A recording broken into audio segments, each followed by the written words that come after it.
प्रत्येक काही अंतरावर गेलं की भाषा आणि तिचा टोन देखील बदलला जातो। तर पदार्थांचं देखील तसंच आहे। प्रत्येक थोड्याफार अंतराने का होईना पदार्थ बनवण्याची जी पद्धत असते ना थोडीफार वेगळी असते। पदार्थांची नावं देखील कधी-कधी वेगवेगळी असतात। आजचा पदार्थ असाच आहे। बऱ्याच ठिकाणी याला वालाची उसळ म्हणतात, वालाचं बिरडं म्हणतात किंवा पावट्याची डाळ असं म्हणतात। पदार्थाची नावं कोणते असू द्या, बनवायला एकदम सोपी आहे आणि चवीला तर एकदम मस्त अशी होते। थोडीशी रस्सेदार बनवत आहोत, तेही कुठलं वाटण न करता। तर सगळ्यात आधी आपल्याला हे वाल लागणार आहेत। तर इथे मोड आलेले वाल घेतलेले आहेत। फक्त भिजवून ठेवायची तयारी आपल्याला आधी करावी लागेल। बाकी पद्धत जी आहे ना एकदम सोपी आहे। आता याची साल काढायची आहे। याच्यामध्ये टाकलेले आहे गरम पाणी। गरम पाणी टाकलं की ही वरची साल जी आहे ना अलगद वेगळी होते, फार वेळ लागत नाही। हाताने दाबायचं की पटकन साल वेगळी होते। खूप सोपं असं आहे आणि करायला मजा देखील वाटते आणि बरोबर मुलांना घेऊन केलं ना तर अजून त्यांना देखील छान वाटतं। तर या पद्धतीने सगळे जे वाल आहेत ते असे सोलून घेतलेले आहे। सगळे साल काढताना कधी कोमट पाणी टाकायचं, पटकन साल ही निघाली जाते।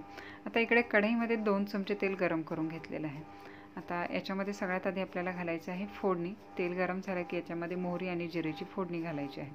दोन्ही चांगलं तडतडलं की मग याच्यामध्ये टाकणार आहोत 5 ते 6 ठेचून घेतलेलं लसूण टाकायचं आहे। वाटण जर करून घ्यायचं असेल तर वाटण करू शकता। मी इथं वाटण न करताच बनवत आहे। एकदम मस्त आणि झटपट अशी होते। तर लसणा हलकासा कलर चेंज व्हायला लागला की याच्यामध्ये मीडियम साईजचा एक कांदा एकदम बारीक असा कापून टाकायचा आहे। जेवढा बारीक कापता येईल तेवढा कापायचा आहे आणि इथे कंटिन्यू असा हा तेलावर परतत राहायचं आहे। एक 3 ते 4 मिनिटानंतर कांद्याचा आकार जो आहे ना कमी झालेला दिसत आहे, मऊ झालेला दिसत आहे। त्यानंतर याच्यामध्ये टाकलेलं आहे 8 ते 10 ताजी कढीपत्त्याची पानं टाकलेली आहे। चिमूटभर हिंग टाकलेलं आहे। सगळं मिक्स करून घेऊया। आता कांदा हलकासा सोनेरी होतपर्यंत आपल्याला हे सगळं परतून घ्यायचं आहे। तर वाटण करत नाही त्याच्यामुळे कांदा इथे एकदम बारीक जेवढा जमेल तेवढा बारीक कापून घ्यायचा आहे। कांदा परतत आला की सुके मसाले टाकूया। 1 चमचा लाल तिखट टाकलेला आहे, पाव छोटा चमचा हळद पावडर टाकलेली आहे आणि 1 चमचा याच्यामध्ये टाकलेला आहे घरगुती काळा मसाला टाकलेला आहे। त्याऐवजी दुसरा कुठलाही मसाला तुम्ही वापरू शकता। चवीपुरतं मीठ देखील आपण लगेच इथे टाकून घेणार आहोत। आता हे सगळे परतून घेऊया। गॅसची फ्लेम इथे लो ठेवलेली आहे जेणेकरून मसाले व्यवस्थित परततील आणि जळणार नाही। तर कांदा जो आहे मसाले टाकून चांगला असा परतून घेतलेला आहे। मसाले देखील परतले गेलेले आहेत। त्यानंतर जे सोलून ठेवलेले वाल आहेत ते कढईमध्ये टाकून घेतलेले आहे आणि सगळे हे मिक्स करून घ्यायचे आहेत। गॅसची फ्लेम इथं मीडियम टू लो ठेवलेली आहे आणि हे 2 ते 3 मिनिट कंटिन्यू असं परतून घ्यायचं आहे। असं चांगलं परतून घेतलं म्हणजे वाल जे आहेत ना एकदम छान असे शिजले जातात आणि चवही चांगली येते। तर इथे चांगले असे परतले गेलेले आहे। तेलावर चांगले परतून घेतले म्हणजे शिजलं देखील व्यवस्थित जातं।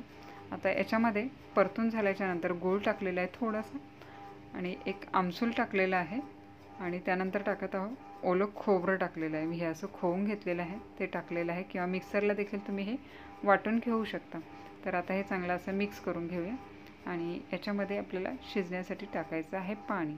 आता थोडीशी रस्सेदार करायची असेल तर पाण्याचं प्रमाण थोडंसं वाढवायचं आहे। सुक्की हवी असेल तर पाण्याचं प्रमाण थोडंसं कमी ठेवायचं आहे। आपल्या आवडीप्रमाणे थिकनेस कसा पाहिजे आहे त्यानुसार पाण्याचं प्रमाण कमी जास्त करायचं आहे। मी इथं साधारणतः पाऊण वाटी पाणी घातलेलं आहे।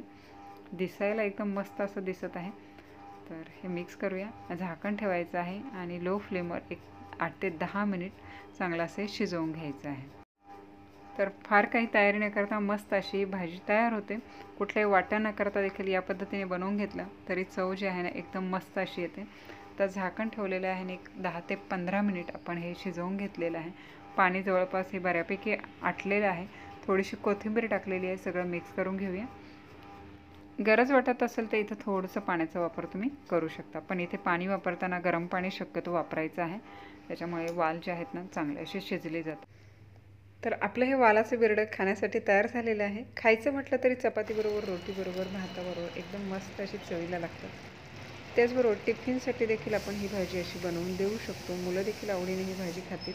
तर घरी करून पहा आणि रेसिपी जर आवडली असेल तर न विसरता रेसिपीला लाईक, कमेंट, शेअर करा आणि चॅनलवर जर नवीन असाल तर चॅनलला सबस्क्राईब करा। त्या बाजूला असलेलं बेल आयकॉनचं बटन प्रेस करा, त्यामुळे येणाऱ्या सगळ्या नवीन रेसिपीचं नोटिफिकेशन सगळ्यात आधी तुम्हाला मिळेल। तर पुन्हा भेटूया अशाच एका नवीन रेसिपीचा। तोपर्यंत टेक केअर, बाय बाय।